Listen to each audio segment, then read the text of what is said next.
하신 여러분 모두에게 하나님의 큰 은혜가 가득하시기를 주님의 이름으로 간절히 축원합니다.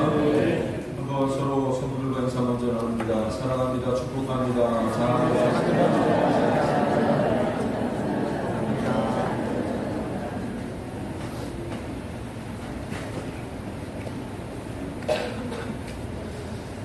우리 각 사람들은 서로 비슷해 보이지만 삶의 모양들은 다르다는 것을 알 수가 있습니다. 지난 한 주만에도 그렇고 또 더 거슬러 올라가면 아마 너무나도 다른 삶을 살아오셨을 것입니다. 어린 시절을 보낸 분들, 때로는 불우한 환경 가운데 살아오신 분들도 있을 것이고 또 어떤 분들은 유복하고 행복한 어린 시절을 보낸 분들도 있을 것입니다. 청년 장년기를 거치고 배우자를 만나고 가정을 이루고 자녀를 키우고 먹고 살아가는 문제를 해결해 나가는 방법도 열이면 열 다 다르다는 것을 알 수가 있습니다. 다른 사람이 나 같을 수가 없고 내가 다른 사람과 같을 수가 없습니다. 어떤 때는 참 답답할 때는 정답이 아니라 정답 비슷한 어떤 길이라도 우리에게 좀 제시해주면 좋겠다라는 생각을 해보게 됩니다. 선택할 수 있다면 그 여러 가지 다양한 옵션들 가운데 내가 하나를 선택하고 또 그 길로 걸어갈 수 있다면 얼마나 좋을까 이런 생각도 해보게 됩니다. 저를 비롯한 많은 분들이 학창생활 시험을 볼 때에 아마 객관식을 본다면 사지선다 1번부터 4번 중에 하나를 택하는 그 방식을 우리가 지내왔을 것입니다. 4개 중에 하나를 고르라는 것이죠. 분명히 내 중 하나는 답이기 때문에 공부를 안 했어도 문제를 차분히 읽어보고 혹은 또 답을 차분히 읽어보는 가운데 또 답을 찾아낼 수도 있을 것입니다. 간혹 가다가 전혀 공부가 되지 않은 친구들은 1번부터 3번, 4번 중에서 하나를 택해가지고 그냥 하나 쭉 나가버리자. 뭐 그렇게 해서 소위 말해서 찍는 그런 친구들도 있지 않습니까? 그것도 과학적인 것 같아요. 확률적으로 보면 4분의 1은 되니까 25점 넘지 않겠습니까? 머리를 잘 쓰더라고요. 찍는 친구들도 보면 선생님이 답을 1번에 주로 갖다 놓는 선생님이다. 혹은 중간에 숨겨놓는 선생님이다. 중간에 숨겨놓는 경우가 많이 있어요. 3번. 그래서 3번을 쭉 찍으면 25점보다 더 맞을 때도 이렇게 있는 것을 보게 됩니다. 만약에 그렇게 지내왔던 분들이 요즘 수능고사 문제를 보면 아마 그냥 가슴이 철렁할지도 모르겠습니다. 더 캄캄해질 것 같아요. 지금은 보기가 하나 더 늘어가지고 이제는 사지선다가 아니라 모지선다. 확률이 20%로 떨어졌습니다. 보기의 종류가 많을수록 정답을 찾아내기가 더 어려워지는 법입니다. 주로 레크레이션 할 때 하는 이 프로그램이지만 또 이 운동회나 레크레이션 할 때 OX 퀴즈 하지 않습니까? 맞든지 틀리든지 문제를 잘 듣고 선택하라는 그런 내용인데 확률이 많이 올라갑니다. 반반이잖아요. 50%. 이건 아니면 저것인데 잘만 선택하고 뭉치가 빠른 사람들은 어떻게 하다 보면 또 결승까지 올라가게 되는 그런 경우도 있습니다. 인생의 모습이 참 다양하고 참 정답을 찾아가기가 힘들다고 말씀을 드렸지만은 모세를 통해서 주시는 하나님의 생각은 다르다는 것을 보게 됩니다. 참 뭐 1000가지 만가지나 되는 것 같지만 사실 우리 앞에는 하나님께서 말씀하시기를 2가지 길만 존재한다 라고 말씀해 주고 계십니다. 확률이 높아졌습니다. 50%입니다. 하나님의 자녀로서 믿음으로 살아가기 위한 2가지 길인데 무엇을 우리가 어떻게 선택하느냐에 따라서 결과가 너무나도 극명하게 차이가 난다는 것을 보게 됩니다. 어떤 결과가 나타납니까? 본문을 통해서 보면 하나는 생명이요 또 다른 하나는 사망이라고 하였습니다. 하나는 복이 따르게 되지만 또 다른 하나는 화가 찾아온다. 저주가 찾아올 것이다 라고 말씀하고 있습니다. 여러분 잘 찍어야 되겠죠. 잘 써야 되지 않겠습니까? 여러분 같으면 생명과 복을 누리시기를 원하십니까? 아니면 에라 모르겠다. 저주받고 그냥 사망의 길을 가기를 원하십니까? 우리뿐만 아니라 모든 사람들에게 물어봐도 아마 이 생명과 복을 선택하리라고 생각되어집니다. 그런데 그 생명에 이르고 복을 소유하기 위한 방법이 있는데 그것이 바로 신명기서를 통해서 내내 말씀하고 있는 바 이 율법을 지키는 것, 율법을 지키는 것. 지금의 말로 표현하자면 하나님의 말씀을 듣고 하나님의 말씀대로 살아가는 것이 바로 생명과 복을 얻게 하는 유일한 길인 줄로 믿으시기를 바랍니다. 오늘 여기 계신 우리 모두는 하나님의 말씀대로 살아서 영원히 주시는 생명과 참된 복 가운데 거하며 살아가는 믿음의 사람들 다 되시기를 주님의 이름으로 간절히 축원합니다. 그런데 우리가 하나님의 말씀대로 살아간다는 것은 그냥 O냐 X냐 선택해서 가만히 서 있는 것만은 아닙니다. 그것은 말씀대로 살아가는 것은 우리의 행동이 반드시 뒤따라야 하는 그런 부분인데 16절 말씀을 보면 내 하나님 여호와를 사랑해야 되는 것이며 또 하나님께서 말씀해 주신 모든 길로 걸어가야 되는 것이며 명령과 규례대로 지켜 행하는 것이 되어야 하는 것입니다. 하나님을 사랑하는 머릿속에만 있는 것이 아니라 마음속에만 있는 것이 아니라 하나님을 사랑하고 살아간다면 하나님께서 이끄시는 대로 걸어가고 하나님께서 주신 명령과 규례대로 지켜 행동하는 사람, 그렇게 행동할 때에 우리에게 생존이 임하게 되는 것이며 번성하게 되는 것이고 놀라운 복의 자리에 거하게 될 줄로 분명히 믿습니다. 우리 앞에 이렇게 확실하고 분명한 길이 있는데 사람들이 이 복된 길, 생명의 길로 선뜻 그 자리에 서지 못하는 이유가 있는데 그것은 먼저 말씀대로 사는 것이 얼마나 어려울 것인가, 그런 선입견, 그런 편견 때문에 거기 선택하지 못하는 거죠. 하나님, 내가 알기로 하나님은 너무나도 전능하고 위대하신 분이신데 하나님의 그 뜻대로 산다는 것은 어마어마한 것을 해야 하는 것 아니겠는가, 이런 부담을 먼저 가지기 쉽다는 것입니다. 그러나 그렇지가 않습니다. 이 같은 부담을 느끼고 있을 이스라엘 백성들을 향하여서 모세가 말을 합니다.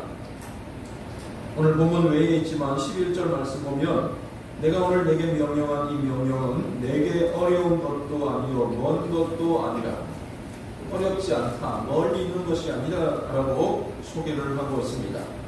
그리고 이 율법은 12절 말씀을 보니 하늘에 있는 것이 아니다라고 말하고 있습니다. 누가 저 하늘에 올라가서 그 법도를 가지고 와서 그 명령을 가지고 와서 우리에게 들려주고 행하게 할 것인가를 고민하지 않아도 된다는 거죠. 우리가 제일 멀리 있는 부분들을 표현할 때 저 하늘이라고 말하지 않습니까?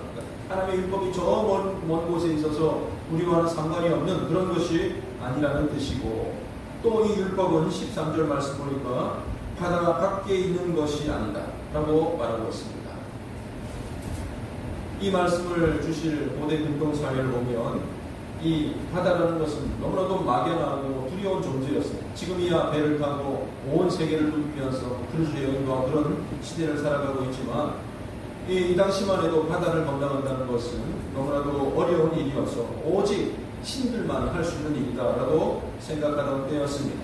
그러니까 율법을 준수한다는 것은 이렇게 어려운 일일 수 있다라고 생각하지만 그 바다를 건너는 것, 바다 밖에 있는 것도 아니다, 우리와 가까이 있는 것이다 라고 누구든지 마음만 먹으면 얼마든지 할 수 있는 일이라는 것을 강조하고 있습니다.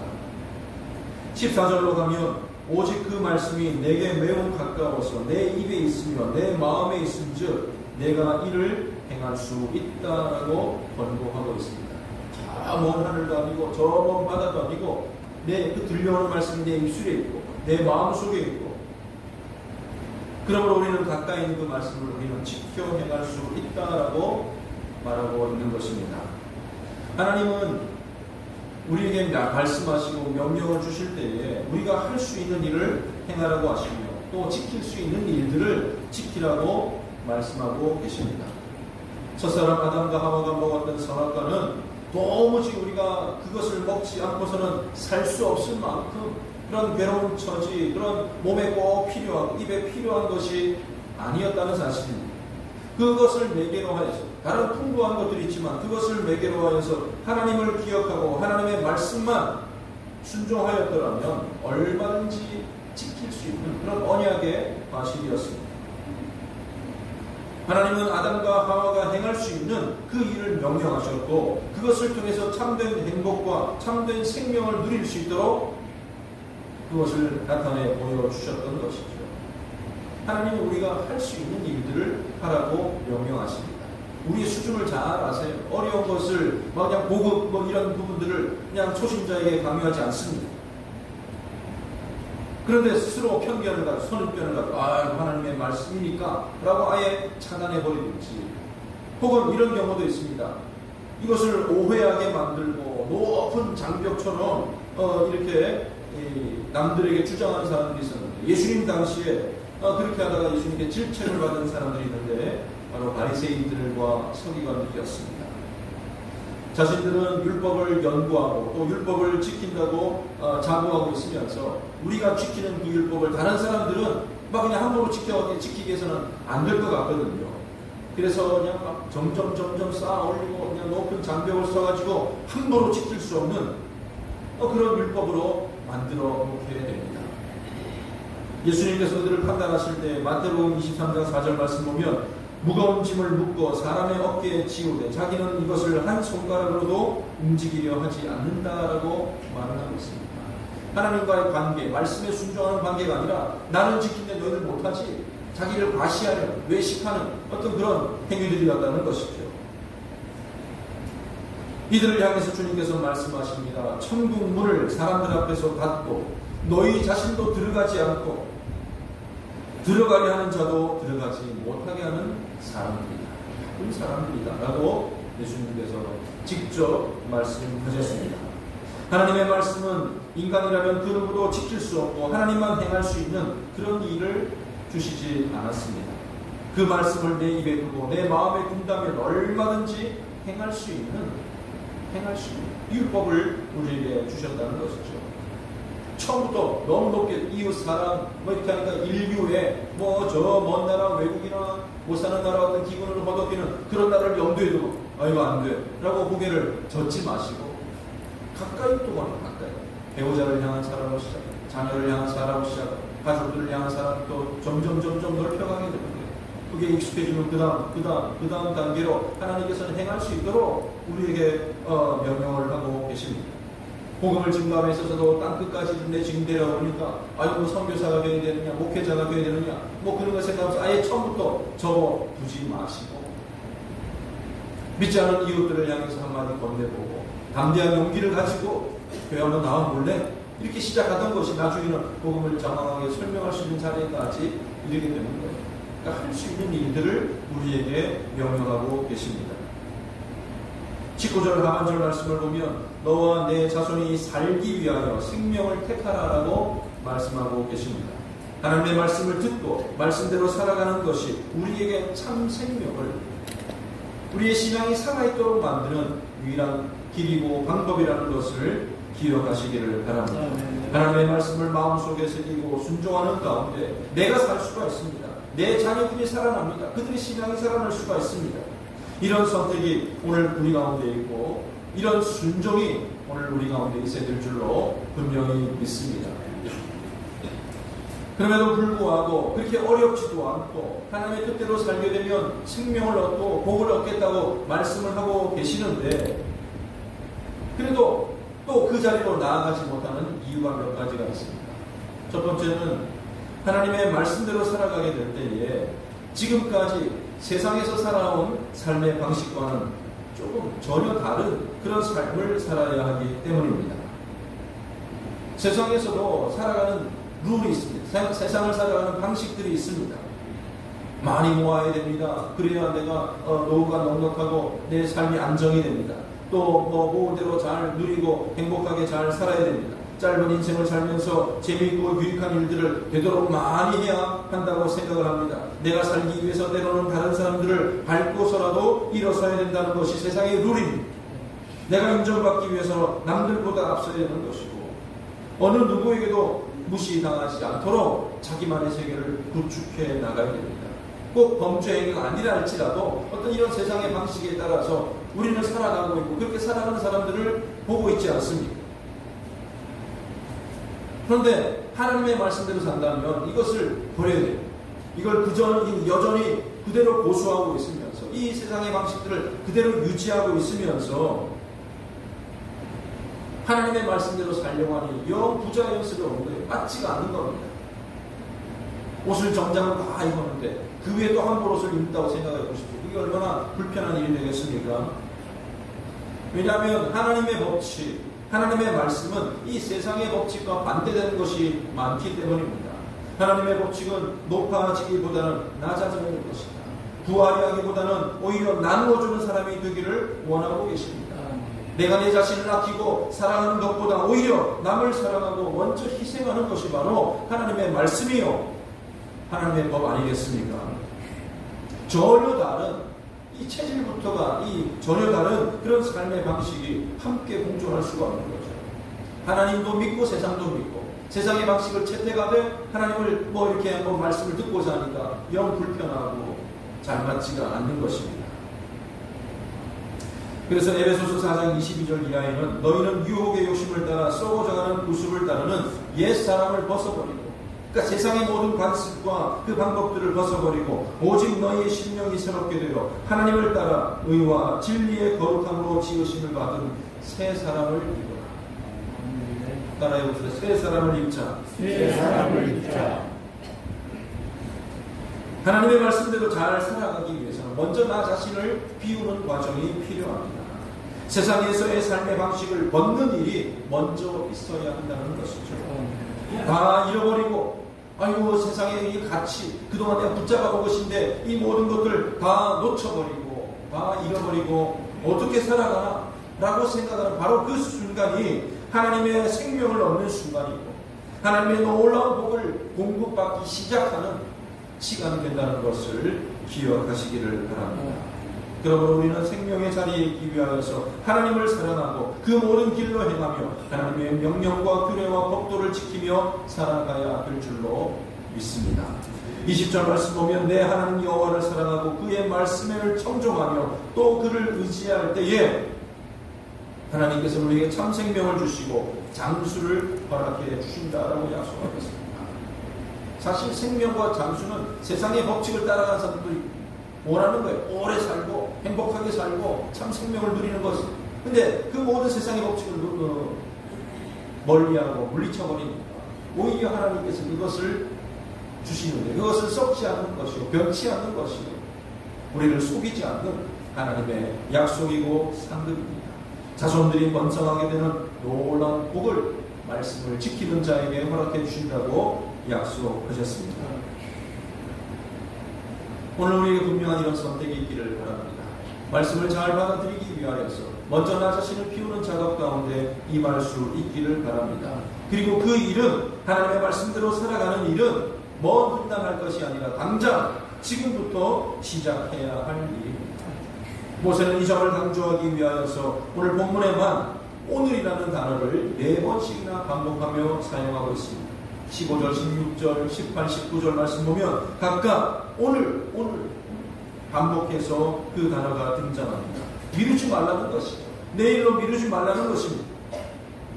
그런데 종종 우리는 내일로 미루고 있는 사람들을 이 믿음의 사람들 가운데서도 보게 됩니다. 헌신하고 봉사하고 말씀대로 살아가는 그런 권유 앞에 아이고 지금은 목사님 봐주세요. 애 키워야 될 때입니다.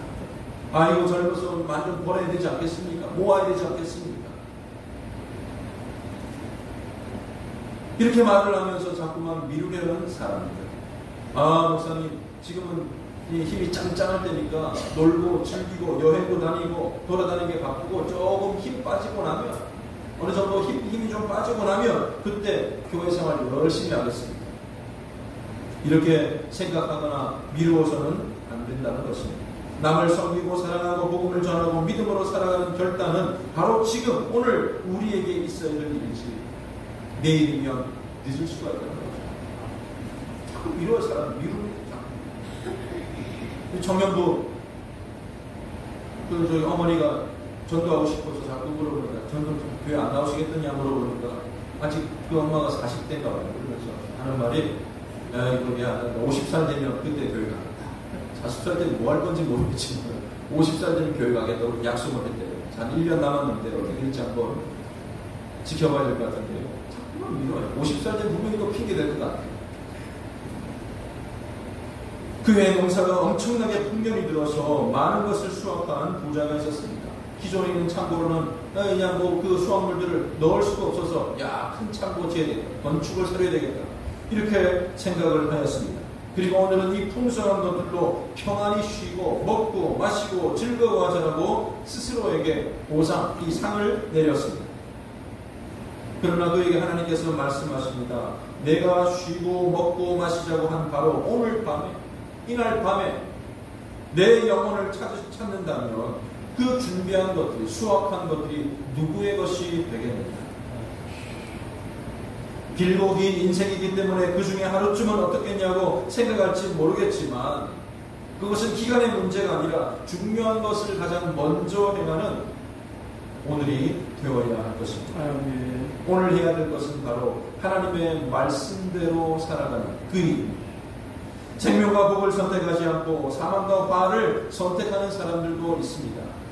물론 애초에 처음부터 죽음을 놓고 저주받는 것이 좋아서 그 일로 들어서는 사람은 없겠죠. 그들도 생명과 복을 좋아하기는 마찬가지입니다. 그러나 그들은 잘못된 죽을 섰던 겁니다. 17절 말씀 보면 하나님으로부터 마음을 돌이켜 듣지 않고 유혹을 받아 다른 신들에게 절하고 그를 섬기는 자들입니다. 그들은 생각합니다. 하나님만 복을 주겠느냐, 다른 신들도 생명 주고 복 주지 않겠느냐라고 생각하였을 것입니다. 그러나 하나님께서는 단언하시기를 그들은 반드시 망할 것이다. 18절 말씀 보니 요단을 건너가서 차지할 땅에서 너희의 날이 길지 못할 것이다 라고 말씀합니다. 약속한 땅으로 들어가게 되지만, 젖과 꿀이 흘러넘치는 땅으로 들어가지만 그 약속은 하나도 받지 못하는 비참한 인생이 되고 만다는 것입니다. 사망과 저주로 치닫게 되는 그 길의 입구는 항상 달콤한 희망으로 가득 차 있습니다. 하나님의 말씀대로 살아가는 좁은 길보다 훨씬 더 넓은 길로 우리 눈앞에 보여지게 되어 있습니다. 처음부터 이거 잘못된 길, 사망의 길 이렇게 알려주면 애초에 안 가겠죠. 놀이동산 가면 그런 거 있잖아요. 유령의 집, 귀신의 집. 아예 여기는 무서운 집이라고 설명을 해놨어요. 그러니까 무서움이 싫으면 안 들어가면 그만이고, 그것을 즐기고 싶은 사람 들어가고 그렇게 되지 않습니까? 처음부터 사망의 길에 여기는 죽음의 길이다, 사망의 길이다, 저주받는 길이다 라고 써놓고 붙여놓는 법이 없습니다. 하나님이 주시는 것보다 더 큰 복이 있고 더 좋은 약속이 있는 것처럼 꾸며놓습니다. 그러나 그 길로 발을 들여놓는 순간 점점 사망과 저주로 치닫게 되는 것입니다. 가나안 땅에 들어갔던 이스라엘 백성들, 그들은 새로운 민족이었어요. 새로운 사람들입니다. 하나님께 불평하다가 원망하다가 광야에서 다 죽었던 선조들과 다른 사람들입니다. 두 번, 세 번 계속해서 강조하면서 하나님의 뜻대로 살아야 된다는 그 모세, 지도자 모세의 권면을 수도 없이 들었습니다. 그런데 막상 가나안 땅에서의 유혹은 치명적인 것이었습니다. 보이지 않는 하나님 앞에서 이것저것 절제하고 거룩한 모습으로 예배를 드리는 것보다 오히려 인간을 닮은 가나안 땅의 남신 바알과 여신 아세라 앞에서 모든 가식도 없이 그냥 옷을 다 흘러간 벗고 뒹구는 모습, 어지럽게 난교를 하고 즐기고 축제를 하고 술을 마시고 이런 모습들이 너무나도 흥겹고 좋아 보여, 인간적으로 보였던 것이죠. 여기에 참 만족이 있구나, 여기에 참 기쁨이 있구나라고 생각하고 그들은 발을 들여놓고 말았던 것입니다. 행복을 기대하고 생명을 기대하고 들어간 곳이었지만 결국 이스라엘 백성들은 멸망당하고 맙니다. 얼마 지나지 않아 수많은 사람들이 전쟁으로 인해 죽음을 당하게 되고 포로로 끌려가는 비참한 일을 겪게 됩니다. 성전이 무너집니다. 성벽이 무너집니다. 나라를 잃고 그냥 다른 타국으로 끌려가는 신세가 되었던 거죠. 이스라엘의 각 지파들은 다 형제 지파, 형제 아니겠습니까? 야곱의 자손들에서 12지파인데 그 일 후에 10지파는 이방 족속이나 이방 민족이나 다름없는 사람으로 변해버리고 말하고 영원토록 지속될 것 같은 자손의 복이 단절되고 말하고 아브라함의 복이 단절되고 말았던 것을 보게 됩니다. 출발점은 비슷해 보이지만 신을 믿는 거고 어차피 복 주는 거고 라고 생각하였지만은 결과는 전혀 다르게 나타났다는 것을 보게 됩니다. 오직 하나님을 섬기고 말씀에 순종하는 자에게만 생명이 있는 것이고 거기에 참된 복이 있다는 것을 여러분 꼭 명심하시기를 바랍니다. 이 시대의 가장 최고의 가치 중에 하나는 행복이라고 말할 수가 있을 것입니다. 믿는 사람이든 믿지 않는 사람들이든 마찬가지. 사람이 행복해야 되지 않느냐. 그리고 소수의 인권도 중요시하고 어쨌든 행복에 대해서 절대적인 가치를 부여하고 있습니다. 그러나 잘못된 곳에서 행복을 찾는 수많은 사람들을 우리는 목격하게 됩니다. 젊은이들이 클럽과 유흥업소를 전전하면서 술과 마약으로 행복을 찾는 그런 경우들도 있습니다. 부지런히 많은 돈을 모으고 재테크를 잘해서 집을 발표하는 것에서 행복을 찾는 사람들도 있습니다. 어린 자녀들의 손을 붙잡고 공원에서 마음껏 뛰놀고 휴식하고 안정할 수 있는 것으로 통하여서 행복해하는 사람들도 있습니다. 각각 어떤 그런 수준이나 어떤 그런 이 내용은 다 다르지만은 그러나 가장 본질적인 참된 행복은 하나님 안에서만 누릴 수 있다는 것을 잊지 마시기를 바랍니다. 하나님은 우리 인간을 창조하신 분이고 인간이 누리는 행복을 창조해 주신 분이시기 때문입니다. 하나님이 주시는 행복이야말로 영원토록 변하지 않는 영원한 것이기 때문입니다. 인간이 누리는 건 잠깐의 찰나의 순간입니다. 하나님만이 영원한 생명을 주시고 소멸되지 않는 복을 주실 수 있는 유일한 분이시라는 것을 우리 삶 가운데 날마다 인정하며 살아가는 믿음의 사람들 다 되시기를 바랍니다. 이 사실을 너무나도 잘 알았던 모세였습니다. 가나안 땅에 들어갈 출애굽 2세대들에게 신명기 전체의 말씀들을 통해서 계속해서 반복하여서 강조하는 것이 하나님을 사랑해야 된다. 그 계명을 지켜야 된다. 그 끝에 참된 행복이 있다. 그 끝에 참된 생명이 있고 참된 복이 있다라는 것을 권면하였던 것입니다. 20절 말씀을 봅니다. 내 하나님 여호와를 사랑하고 그의 말씀을 청종하며 또 그를 의지하라. 그는 내 생명이시고 내 장수이시니 가나안 땅에 영원토록 거주할 수 있도록 해주시리라. 사랑하는 성도 여러분, 우리 앞에 펼쳐져 있는 두 길 가운데 참 생명과 복에 이르는 길로 걸어가시기를 바랍니다. 그것은 하나님의 말씀을 즐거워하고 그 말씀대로 살아갈 때에 도착할 수 있는 길입니다. 하나님을 사랑하신다면 그 말씀 또한 항상 내 마음속에 새기고 지키고 살아가시기를 바랍니다. 그리고 그 일은 내일 할 일이 아닙니다. 오늘 바로 이 순간부터 그렇게 행동하시기를 바랍니다. 말씀을 듣고 순종하는 저와 여러분들이 되어서 하나님께서 예비하신 참된 생명과 복에 참여하는 우리 모두가 다 될 수 있기를 주님의 이름으로 간절히 축원합니다. 기도하겠습니다. 하나님 아버지 은혜를 감사드립니다. 아버지 하나님, 하나님의 말씀 듣기를 주저하지 않도록 도와주시옵소서. 그 끝에 우리에게 허락하실 참된 생명과 복을 바라보며 아버지 하나님 즐거움으로 순종하며 나아가게 하여 주시옵소서. 아버지 하나님, 하나님을 사랑하고 그 모든 길로 행하며 하나님의 말씀을 지키며 살아가는 가운데 아버지 하나님 놀라운 믿음의 자리, 기쁨으로 신앙생활을 해나갈 수 있는 우리 모든 성도님들 다 되게 하여 주시옵소서. 감사드리며 예수님의 이름으로 간절히 기도드립니다. 아멘.